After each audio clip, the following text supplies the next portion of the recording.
আসসালামু আলাইকুম। আজকে আপনাদের মাঝে রেসিপিটা নিয়ে আসলাম ডাটা দিয়ে ইলিশ মাছ।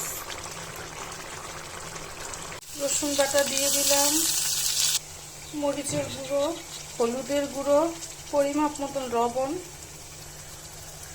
ধনিয়ার গুঁড়ো। এখন মশলাটা কষিয়ে নিব।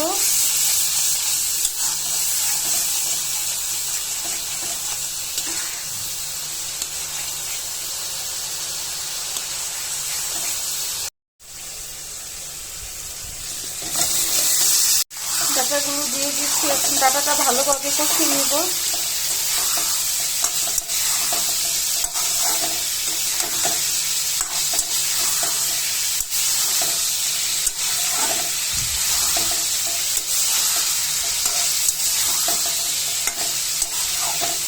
এখন একটু ঢেকে দেবো যেন ডাটাটা ভালোভাবে একটু সিদ্ধ হয়ে যায় কষানোর ভিতরে।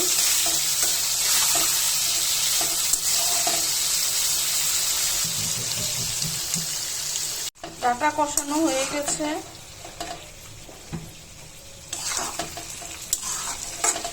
এখন ঝোলের জন্য পানি দিয়ে দিব। মাছগুলো দিয়ে দিই।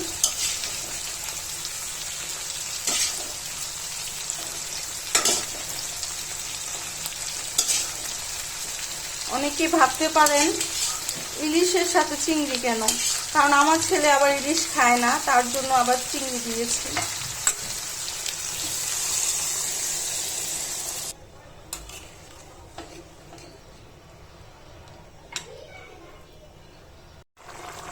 ধনিয়া পাতা দিয়ে দিলাম।